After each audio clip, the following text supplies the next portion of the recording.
Hey guys, and welcome back to my Lilac Hill. Brittany here with you today. I am getting ready to go out and do another garden tour for you guys. I missed the last couple of weeks of garden tours just because of my schedule and things like that, and there wasn't a whole lot of growth between those couple of weeks, but I've got a lot more in the garden, and we finally got some rain this week. There is a lot going on out there, so I wanted to head out and show you. So let's go. So I'll go ahead and start with this little front section here by the door. This is mostly coming back from last year. You can see I've got some cone flowers that have, they self-seeded themselves last year. And so they're coming back. And then of course I did a bunch of wildflower seeds again this year. So you're starting to see some of that coming back. So that will just grow up and be a big mix of wildflowers. And then same thing for the middle section and down here. I did do some marigolds and things like that in here as well. So you should see that start to pop up too. Before we get into the big vegetable garden area, I wanted to show you something that is going to be just an experiment this year. I told you guys I was going to grow quite a few different varieties of your cut flowers just to see if it was something I wanted to really invest time and money into for future seasons. So Kyle came over and tilled this section over here for me. This is the first time that this area has ever been tilled, so of course there's still quite a bit of grass in there, and that's just going to be how it is for this year. But I have several rows already in, and I have a few more rows that I'll need to do. And of course there's not much coming up yet because I just did this week. But all along this section is 50 different gladiola bulbs. And so as you're driving down the driveway to get to the house, you'll be able to see those when they're in full bloom. And then just, again, you can't really see the rows right now, but just imagine about 6 rows of zinnia. And then I have some cosmos, some sweet William, some Dusty Miller, some yarrow, things like that. Again, I'm not putting a whole lot of effort or money or anything like that into it this year. I'm just seeing if it's something that I'm enjoying. If I like it, then next year I'll invest more time and energy and of course money into it as well. So that's going to just be an experiment this year. I've never grown cut flowers for the purpose of growing cut flowers to make arrangements and sell. I've just done, zinnias pretty much for my own personal use. But we'll see how that goes this year. And then I want to take you over and show you the fence line with all the iris because they are blooming and they're gorgeous. Look at that. Just beautiful. And there's all different kinds. And of course they haven't all started blooming yet. When they're all in bloom, this fence line is just so stunning. Look at that one. That one's by far my favorite of the varieties out here. It's just gorgeous.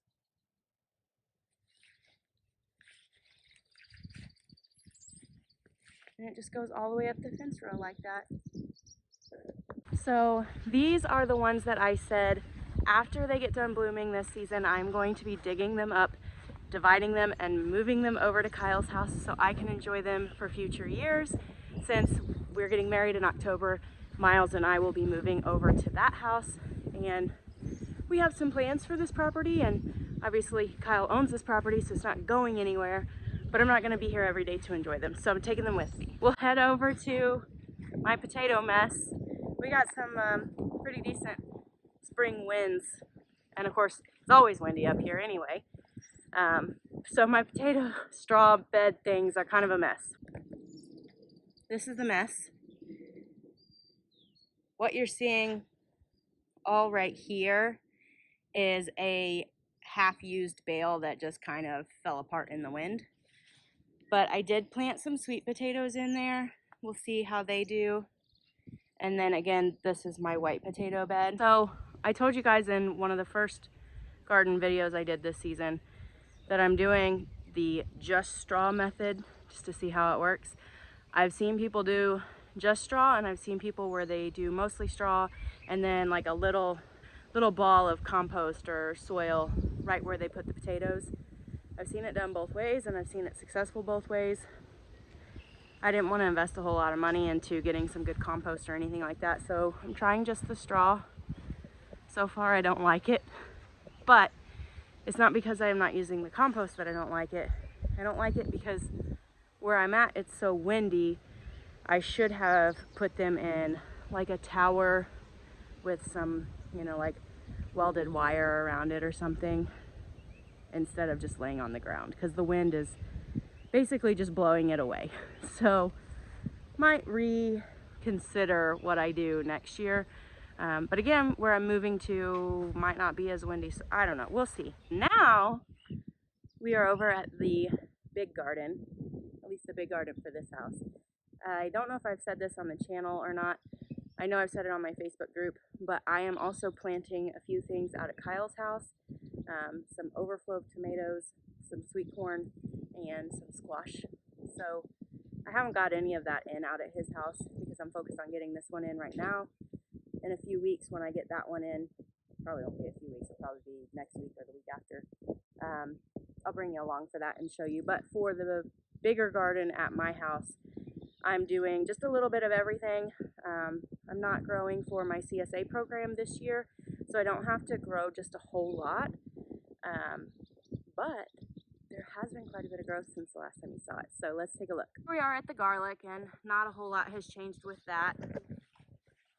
However, I don't know if I showed you a close-up of the stalks in the last video, but they're getting quite a bit thicker and sturdier. So that is really promising. Planted this garlic in October or November, I think November, and just let it overwinter. And then this cattle panel trellis is where I'm going to have my cucumbers. Underneath of it, what you're seeing a lot of right now, well, is weeds because of the rain that we got, and I haven't been out here to weed yet, but also radish. So you will never see a completely weed-free or even close to weed-free garden from me because I don't have the time. Here I've got some cucumber. I don't know if you can see. There's 1, 2, 3 little cucumbers. There should be 6 or 7 along here, but the other ones haven't come up yet. Those will grow up this side of the trellis. And then I did the same thing on this side, except you can see that they are a little bit further along. So pretty soon, this entire cattle panel will be covered in cucumbers, and I'm very excited for that.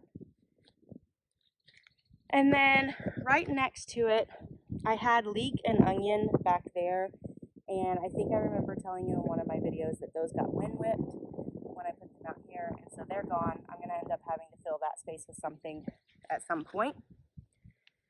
But right here, I don't know if you can see them, all kinds of bunching onion, just hundreds of them, for green onions. So that'll be great. My plan is this week to try and get on top of the weeds, because if I can get them while they're little and stay on top of it, it won't be so bad. You let them get out of control and it's a mess. And then moving right along, we've got green beans. Now, if you remember, I sowed these green beans really early before we had a frost. Well, I wasn't expecting that last frost that we had, but we had it. And I wasn't sure that they were going to come up. And it looks like some of them did and some of them didn't, because there should have been about 300 green bean plants in here, and there is not. And also, I'm going to have to get out here with the diatomaceous earth because something is eating them, which is no bueno. Also, before we got that last kind of unanticipated freeze, I put in beets and carrots. And carrots for me are always kind of hit or miss. They're kind of a pain in the butt, if I'm being honest, but they taste so good homegrown that every year I at least attempt it. They haven't come up, so I'm probably gonna have to fill that space with something else, which is fine. And my beets, only about half of them came up. So I'm gonna end up doing a succession planting with the beets. I'll let these go ahead and mature. I'll show you what I'm talking about. So as you can see, there is at least some beets, but there's not the 600 that I planted in here. I'll let those beets grow up. I'll harvest them, can them, juice them, that kind of thing, use them in salads. I love beets. And then I'll replant. I've got so many beet seeds that need to be used this year because they're a couple years old already that I'm not hurting for beets. So we'll just do the succession method with that. I don't want to forget about this apple tree. So while I'm right underneath of it, let's show you the apple tree. Let me back up a little bit so you can see better. This is the apple tree that Kyle did some very serious pruning on. If I get a little closer, you can kind of see. He pruned it so I can actually walk underneath of it. I can mow underneath of it now, which is great. It's not going to poke anybody in the eye as they're walking by, which is also great. I don't know. Last year, this tree did put on some apples. Actually, a lot of apples. And then the Japanese beetles got to them. Well, this year, this tree is not looking too good. And I don't know, oops, sorry. I don't know if this is disease or if this is stress from being so heavily pruned. But this tree does not look good. I don't know anything about apple trees. So if you guys know, I'd love to hear what you think it might be. I also don't really see, it didn't flower out like it did last year. So I don't know that we're gonna get any blossoms. So I attributed that to stress. But I don't know, we'll see. I'll keep an eye on it and keep showing you guys, but I'm kind of thinking it's not the healthiest tree right now, and if there's something I can do to save it, I would like to, because it's a very old apple tree that I don't want to just let go of, but I'm not expecting any apples from it this year. And then it's kind of hard to tell because nothing has really come up yet, but in this area here, I did plant several okra seeds. So those will come up, and this will kind of be my okra area. Plan on doing some peppers right here.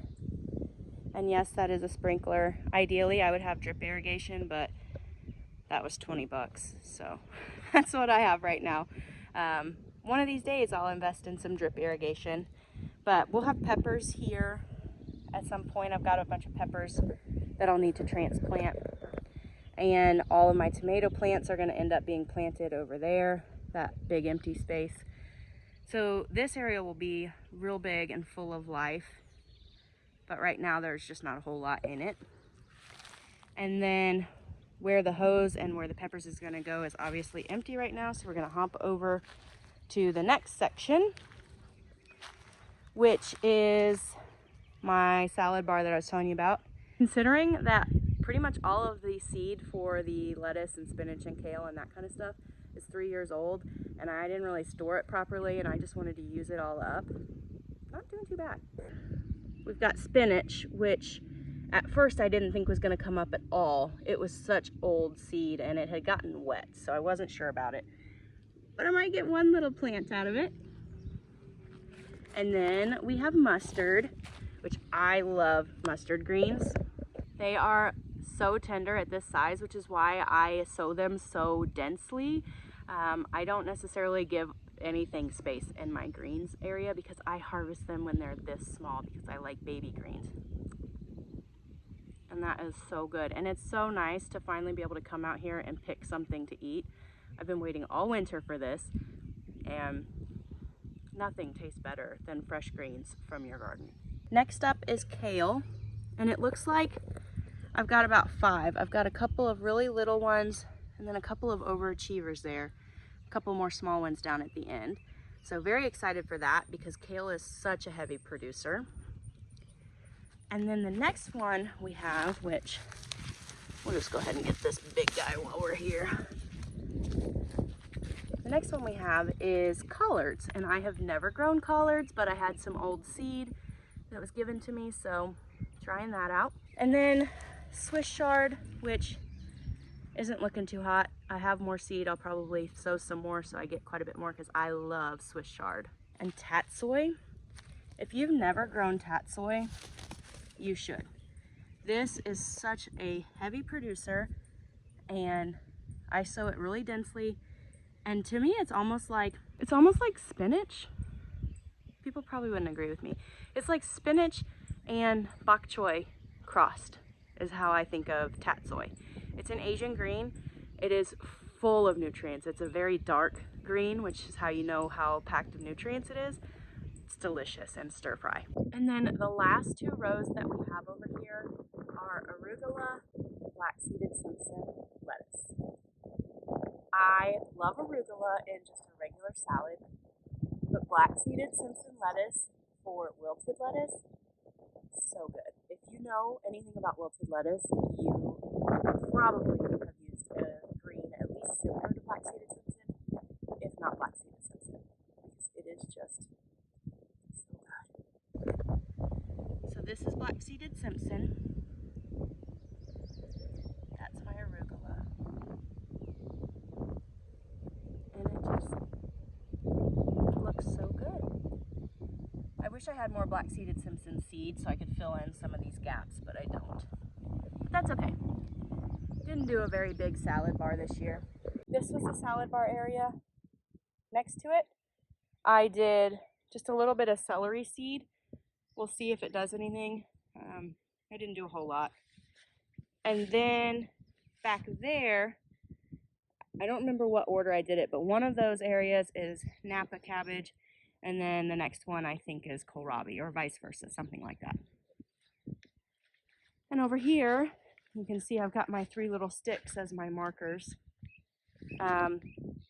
This would be basil, and I wrote it, this was my last one of these white sticks that I love for marking. So I wrote basil, and the first row is sweet basil, like a Genovese. The next one is Thai holy basil. The third one is cinnamon basil. So, very excited for those to start coming up. And then, I don't know if it'll be in the next garden tour that I get this area planted, but basically from those sticks back to the back corner and up, it's kind of an odd shaped triangle, I will be having all my tomatoes in this area, which is so exciting. Tomatoes are by far my favorite thing out of the garden, and I refuse to buy tomatoes at the grocery store because they just don't taste good at all. It tastes like cardboard, wet cardboard at that. It's just not good. So as I'm walking up here, I'm noticing I didn't show you the peach tree. The peach tree this year looks really good, but it looked really good last year until the Japanese beetles got it. So fingers crossed that I actually get to eat one of these peaches this year. They sure do look good. And the whole tree is just loaded with them. So I'm very, very excited for that. Hey guys, that is all I have for you in this week's garden tour. Today is the day before Mother's Day. It is May 13th. So we are getting into the hot and heavy gardening season, and I am so excited for it. I hope you guys are off to a great start with your gardens, and I will see you next week for the next garden tour. Thank you so much for watching, and I will catch you next week.